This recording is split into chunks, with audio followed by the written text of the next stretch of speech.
tusiruhusu tuje tupate rais ambaye hana hamu na katiba. Tutaitafuta tena katiba kwa miaka 50 mingine.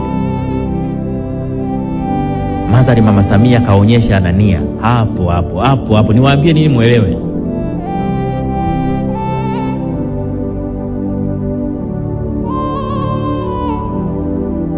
Lakini hata yale mapendekezo ya Tume ya Haki Jinai yako zaidi ya 350 ambayo ameagiza yatekelezwe.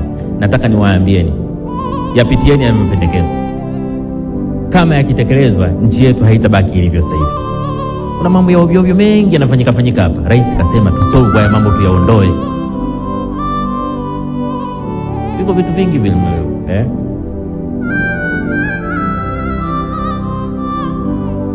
habari ya watu kukaa mahabusu, vikesi vidogodogo, vitu vya kijinga, vitu vingi tu.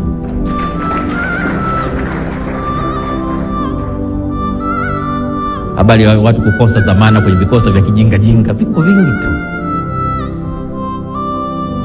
Habari ya watu wakati mwingine mtu ana hamu, maana unajua kuna wakati unakuwa na watu wana roho mbaya. Unakuta mtu mmoja amekaa na roho mbaya pale, ana hamu tu mwenzake alale mahabusu. Sasa kwa kuwa ana hamu alale mahabusu, anajua Jumamosi na Jumapili hakuna anayepata dhamana, anakupeleka kituoni saa 9 kasoro hivi siku ya Ijumaa, ili tu awe na uhakika utalala siku 2. Sasa tunao watu wa hivyo kwenye nchi, lakini kule kwenye mapendekezo yale yanasema vitu gani vitafanya mtu akae mahabusu, kesi gani zitafanya mtu akae mahabusu. Huwezi tu kuamka asubuhi unambandika mwenzako kesi alafu hiyo. Sasa mambo haya ndio nasema ile tu, tukisema anachohitaji rais kujua ni kwamba watetezi wa haki za binadamu wanaunga mkono maelekezo yake ya mapendekezo ya Tume ya Haki Jinai yatekelezwe. Tukifika hapo, tutakuwa na nchi nzuri sana. Tutakuwa na nchi bora kuliko wakati mwingine wote ambao mnafikiria. Kwa hiyo naomba mtoke hapa mkijua kwamba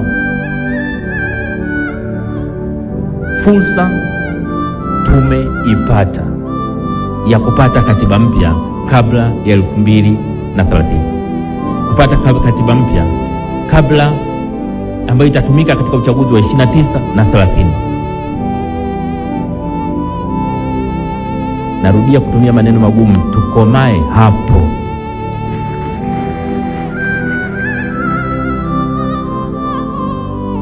Na naongea na Watanzania wote, naongea na wana CCM, naongea na upinzani, naongea na asasi za kiraia.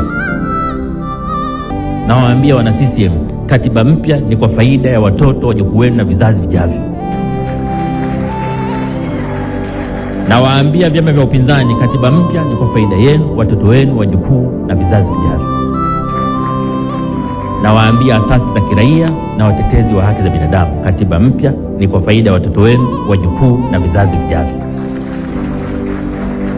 Katiba mpya ni kwa faida ya nchi yetu. Tupigane wote kupata katiba mpya.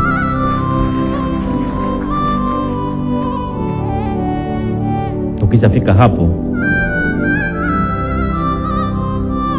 kasi ya maendeleo na mabadiliko kwenye nchi yetu itakuwa kubwa kuliko mnavyofikiri.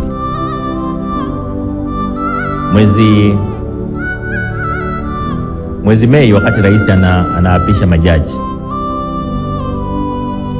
kama mlisikiliza hotuba yake, Mheshimiwa Rais Dr. Samia Suluhu Hassan alisema, katika moja ya maneno alisema haki ni msingi wa amani.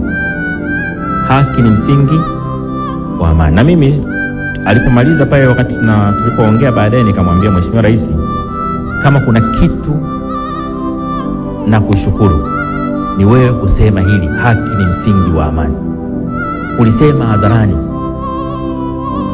ili viongozi wote tulio chini yako tulihubiri hili kwamba haki ni msingi wa amani.